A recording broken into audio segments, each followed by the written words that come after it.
With a game as huge as RuneScape and a company as big as Jagex, not every idea is going to make it past the drawing board.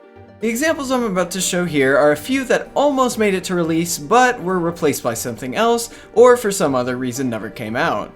I did two similar videos to this with RuneScape Classic, and if that sounds interesting to you, feel free to check them out. The link to both of them should be in the description below as well as on screen now. Anyway, I don't have too much else to say, so let's just get into the video. Number 10. Blood and Soul Talismans. These were originally planned to be released in old school RuneScape, but were cancelled after the release of Zeah. The reason for this is that both altars are in Zeah and can be walked to. This is unlike other altars, as they require you to teleport in using a talisman or tiara, or you have to use the Abyss.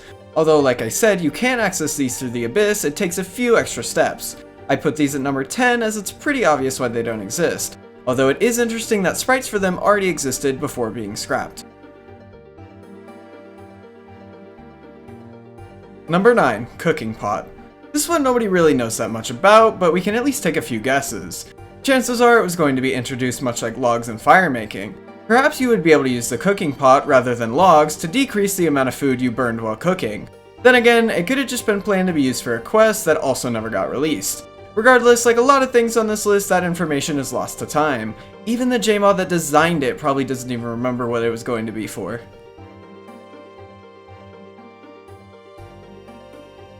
Number 8. Broken Plates.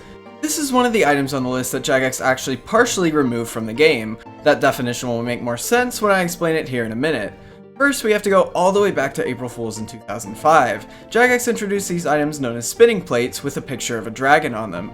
They did this in an attempt to trick players into thinking they released dragon plate bodies, also known as dragon plates, as there was a huge demand for them back then.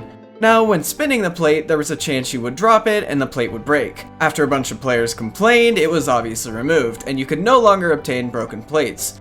But those that had them previously kept them. As a result, they may now be more rare than party hats, as most players would just drop them whenever they broke, and even in broken form are unable to be traded. Number 7. Firework. This is another one of those items that nobody really has any clue what it was meant to be used for. If I had to guess, it was probably just something you could use to set off fireworks.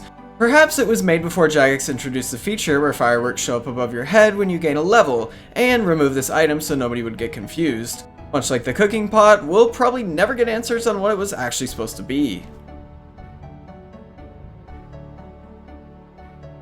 Number 6. Mazchna's Sword. So I'm 99% sure I'll pronounce his name wrong, but it looks like the sword that Mazchna the Slayer Master holds was originally going to be an item players could use.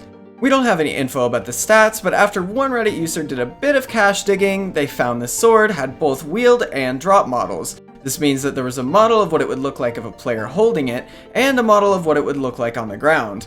Personally, I would love to see this sword introduced in the game, perhaps as an item for low to mid-level players. I say that because most gear at those levels has pretty much the same design.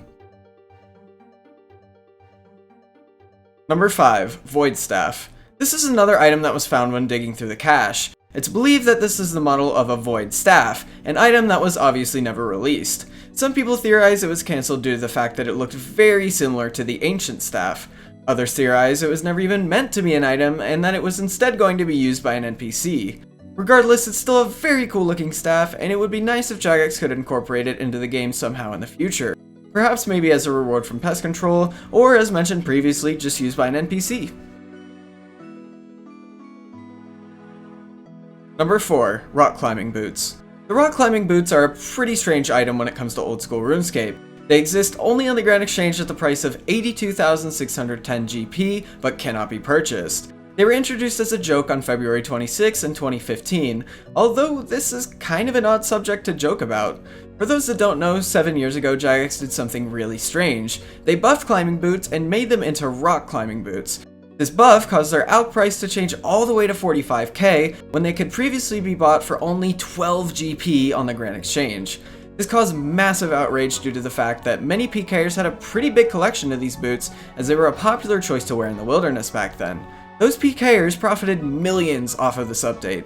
Monmark even confirmed that the account with the highest amount of boots had 1,800 of them stocked up. This means that player could have turned all those boots from 21.6k into 81 million GP. So now we know the history, but it still doesn't explain why the item is joked about in old school. Especially when it was an update that to this day is still despised by a lot of the player base. At least now we can pretty confidently know that this item will stay as unobtainable and will probably never be introduced to old school.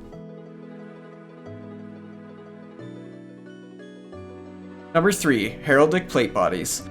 This one is pretty interesting as it was originally going to be released back in 2006. This was the year that Jagex decided to do a Treasure Trails expansion and introduce a lot more items to Clue Scroll rewards. This and 4 other plate bodies were originally going to be part of that expansion. All of them have a heraldic design that matches the bucket helmets you can receive from Treasure Trails already. The author of this Reddit post also notes that the plate body isn't sleeveless, and that the sleeves are part of another model. To be honest, I don't know why they never released these. In my opinion, they look so much nicer than the standard old plate body. Number 2. Sleeping Bag. This one I've actually mentioned in the past in a video where I talked about the RuneScape 2 beta. Back then, I wasn't 100% sure if the sleeping bag existed in RuneScape 2 or not, but from this Reddit post, we have a bit more clarification. The player who posted the screenshot on Reddit did a bit of digging around the RuneScape 2 beta files, and they managed to find a sleeping bag. To further add to proof of its existence, people in the comments said they had used the sleeping bag in the beta, and it even had the CAPTCHA feature as seen in Classic. So although this item did exist in the beta, it was never actually released into the main game, as it was replaced with random events when RuneScape 2 fully launched. Number 1. RuneScape. This one is definitely the most unique item on this list, and overall has to be my favorite. So back when OSHD was still a thing, someone began digging around in a RuneScape's cache. I'm assuming they did so that they could see how certain things looked equipped in HD. Anyway, while searching through it, they came across this cape that is made up of nothing but runes. Nobody really knows why this cape exists, or what it's meant to be used for. My guess is that it probably has something to do with rune crafting. Regardless of what it would be used for, it would be awesome to see this released into the main game. So that's it for the video. Let me know what you thought about it down below. Also, if you haven't seen the videos I made about the same subject in RuneScape Classic, the link should pop up on screen now. Lastly, a huge thank you to everyone who did vote for me in the Golden Gnomes. The voting is closed now and the nominees should be announced on the 11th. Anyway, once again, thank you for watching.